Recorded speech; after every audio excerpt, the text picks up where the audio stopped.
नमस्कार दोस्तों। मेरे चैनल एस्ट्रो अमन जी में आपका बहुत बहुत स्वागत है। आइए आज 60 वर्ष के पुरुष के कुंडली का अध्ययन करेंगे, इनके सवालों का जवाब करेंगे। तो जो भी इनके कुंडली में पॉजिटिविटी होगी, जो भी इनके कुंडली में नेगेटिविटी होगी, सारे महत्वपूर्ण विषय पर विचार करेंगे। तो आज कुछ बढ़िया सीखने को मिलेगा। बहुत ही माइन्यूटली चीज़ों का अध्ययन करूंगा और बताने का प्रयास करूंगा। जो भी सटीक उपाय होगा उसको भी दूंगा, साथ ही साथ जो भी कुंडली में चीज़ें नजर आएंगी उन सब विषय पर हम विचार करेंगे। तो कुंडली अध्ययन करने से पहले हम लगन को देखना बहुत जरूरी समझते हैं। तो 10 लिखा हुआ है यहाँ, तो ये मकर लगन की कुंडली हो गई। 10वां राशि होता है मकर राशि, और यहीं पर से हम लगन जस्टिफाई करते हैं। इस कुंडली में कोई भी ग्रह वक्री और अस्त का नहीं है। राहु केतु हर एक कुंडली में वक्री और अस्त का होता है। मंगल दोष भी कुंडली में नहीं है। इस मकर लगन की कुंडली के हिसाब से राशि जो आ रही है वो तुला राशि आ रही है।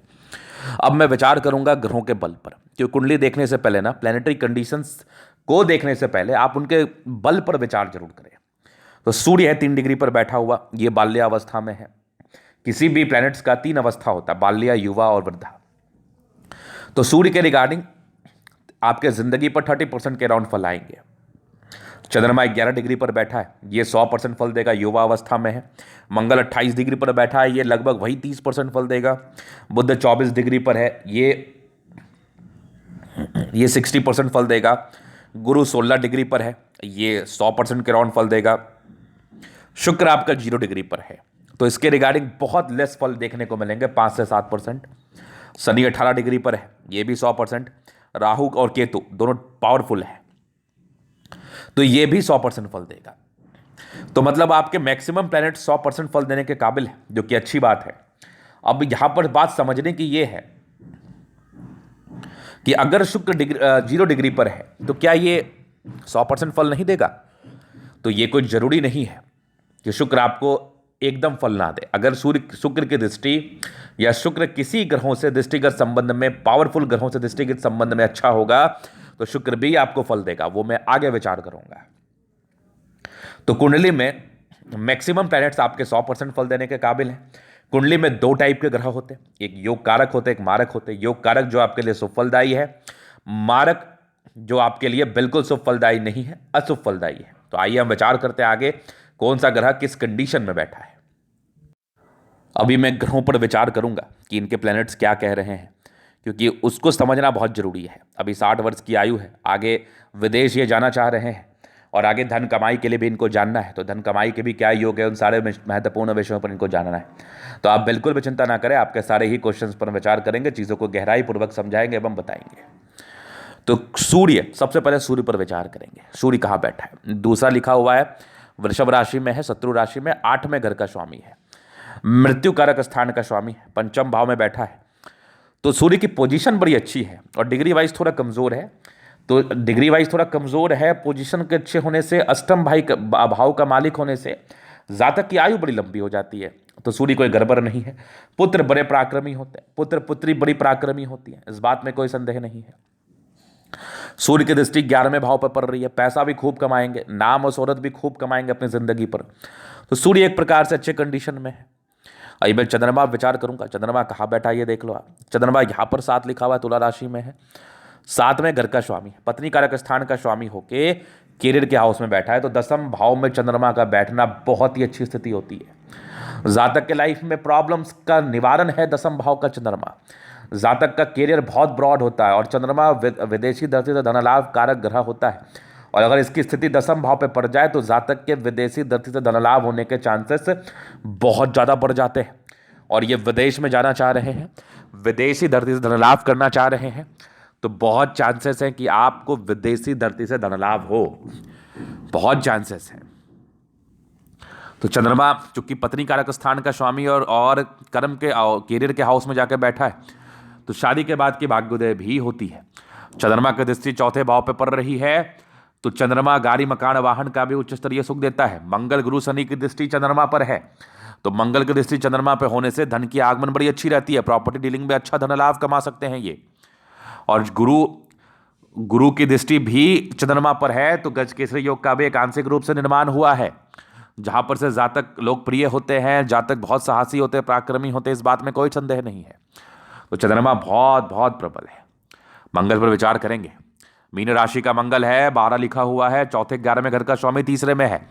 सोर्स ऑफ इनकम के घर का मालिक होके और माता के सुख के घर का मालिक होके और लग्जरी सुख के घर का मालिक होके, गाड़ी मकान वाहन के सुख का मालिक होके मंगल आपका तीसरे घर में कर्म के हाउस में बैठा है। तो जातक कर्म से बहुत बली होते हैं, नाम और शोहरत बनाते हैं, अपने कर्म में बहुत स्ट्रांग होते हैं।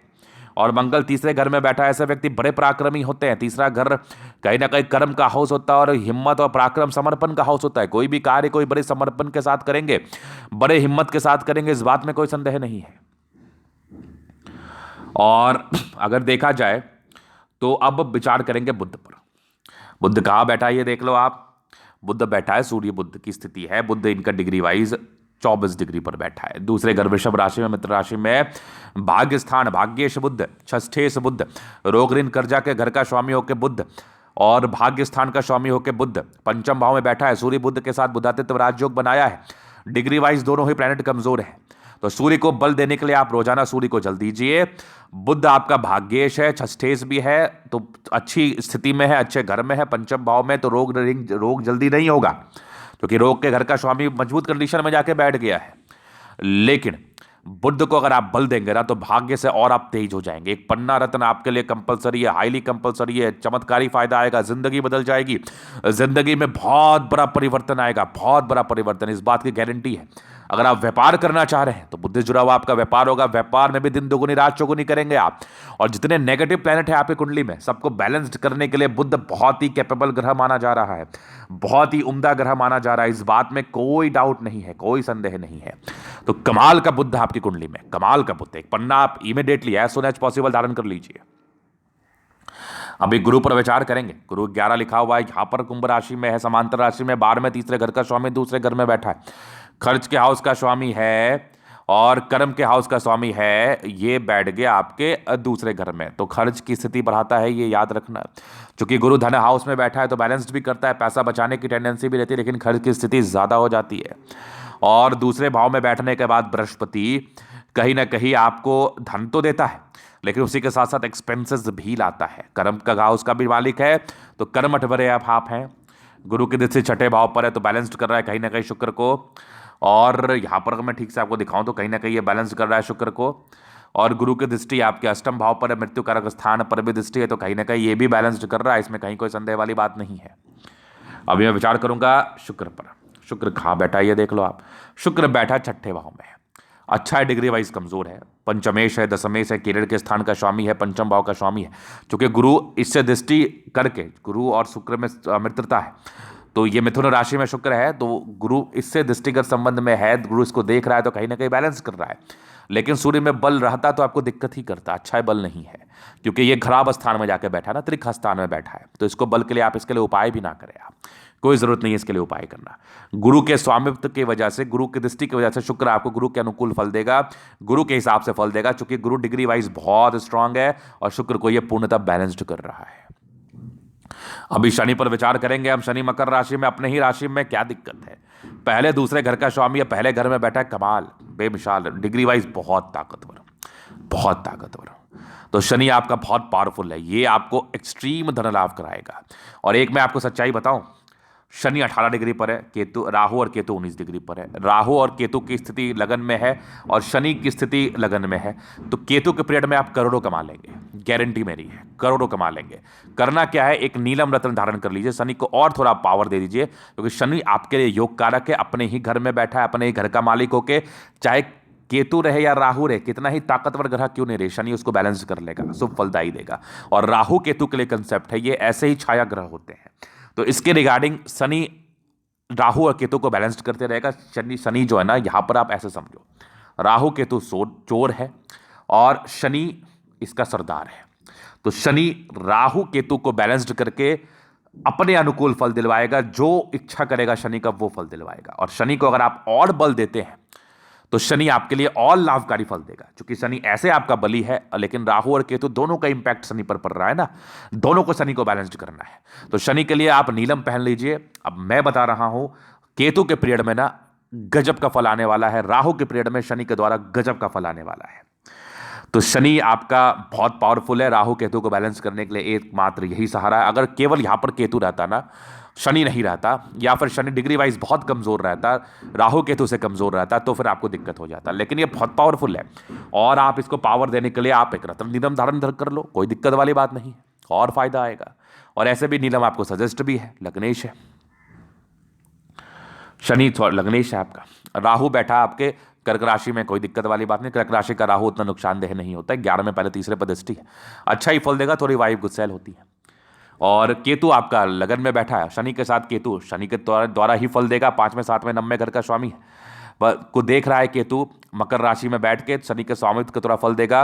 अब इसके परिणाम क्या आएंगे? अच्छे परिणाम आएंगे, तगड़े परिणाम आएंगे, इस बात में कोई संदेह नहीं है। चलो जी, ये तो हो गई बात। अब मैं दशा पर बात कर लेता हूं। अभी आपका राहु का 1973 तक रहा, कोई दिक्कत नहीं है। गुरु में आपने बैलेंस्ड किया 1989 तक, फिर शनि 2008 तक आपने बहुत कमाया होगा, एक्सट्रीम कमाया होगा, आप इसी से देख लो ना, अनुमान लगा लो। 89 के बाद 2008 तक आपने बहुत कमाया होगा। बुध भी आपका अभी चल रहा है 2000,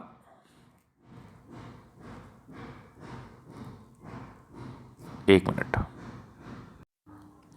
अभी आपका बुध चल रहा है 2025 तक, 1/8/2025 तक, तो मान के चल लो 2 साल और, बुध आपका 3 साल है। बुध तो आपका बेटर है, और आप इसके लिए और अगर पन्ना पहन लेते हैं तो और 2025 तक सेट करने के योग है। अभी बुध में आपका क्या चल रहा है वो देख लो, आपका अभी बुध में चल रहा है, मैं आपको दिखाऊं तो बुध में आपका अभी 2011-22 में बनने के बाद आएगा शनि, कोई दिक्कत नहीं है, बहुत जबरदस्त रहेगा, बहुत पैसा कमाने का योग है। 25 के बाद केतु आएगा, वो भी आपका बेहतर रहेगा, तो कहीं कोई दिक्कत वाली बात मुझे लग नहीं रही, कहीं कोई समस्या वाली बात मुझे दिख नहीं रही। आप बिल्कुल चिंता ना करें, बस आप 2 उपाय कर लें, कहीं कोई दिक्कत नहीं होगा, आपकी जिंदगी बेहतर है। तो ये था इनकी कुंडली का पूर्णतः विश्लेषण। अगर आपको हमारा वीडियो पसंद है, लाइक कर दे, कमेंट कर, सब्सक्राइब कर दे। व्यक्तिगत रूप से मैं ऐसे हस्तरेखा दिखा के या कुंडली दिखा के आप सही जानकारी पाना चाहते हैं, हमारा व्हाट्सएप नंबर डिस्क्रिप्शन में मिल जाएगा, लेके आप संपर्क कर सकते हैं। धन्यवाद।